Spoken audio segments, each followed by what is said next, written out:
ఈ video last దాకా చూడండి, సబ్స్క్రైబ్ చేయండి. కొత్తిమీర బజ్జీ ఎలా చేయను, ముందుగానే కొత్తిమీర తెచ్చుకొని దాన్ని సాపు చేసుకొని చిన్న చిన్న ముక్కలుగా కోసుకున్నాం. 2 సార్లు నీటిలో కడుక్కున్నాం.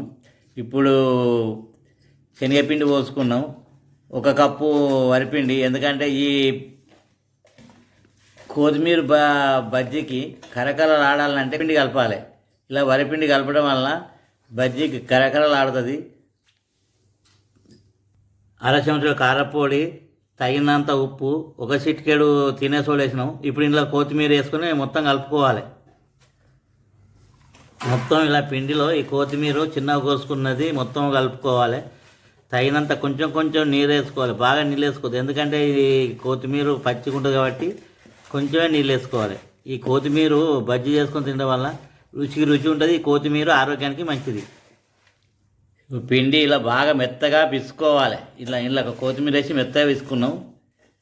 ఇప్పుడు పిసుకున్నది ఇది 5 నిమిషాలు పక్కకు పెట్టుకోవాలి. స్టవ్ అంటు పెట్టినాం, స్టవ్ పైన ముగ్గుడు పెట్టినాం, అందులోనే కొంచెం నూనె పోసుకున్నాం. ఇది పల్లి నూనె.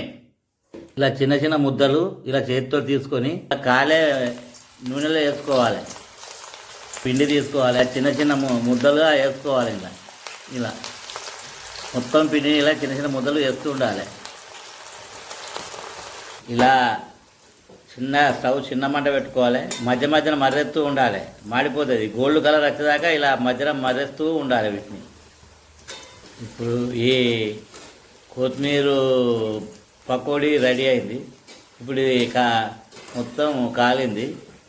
ఇవి కాల్చిన తీసుకొని వేరే ప్లేట్ వేసుకోవాలి. ఇప్పుడు ఈ పకోడీ గోలింది, తీసి వేరే ప్లేట్ వేసుకోవాలి. మొత్తం పిండిని ఇలానే గోలించుకోవాలి.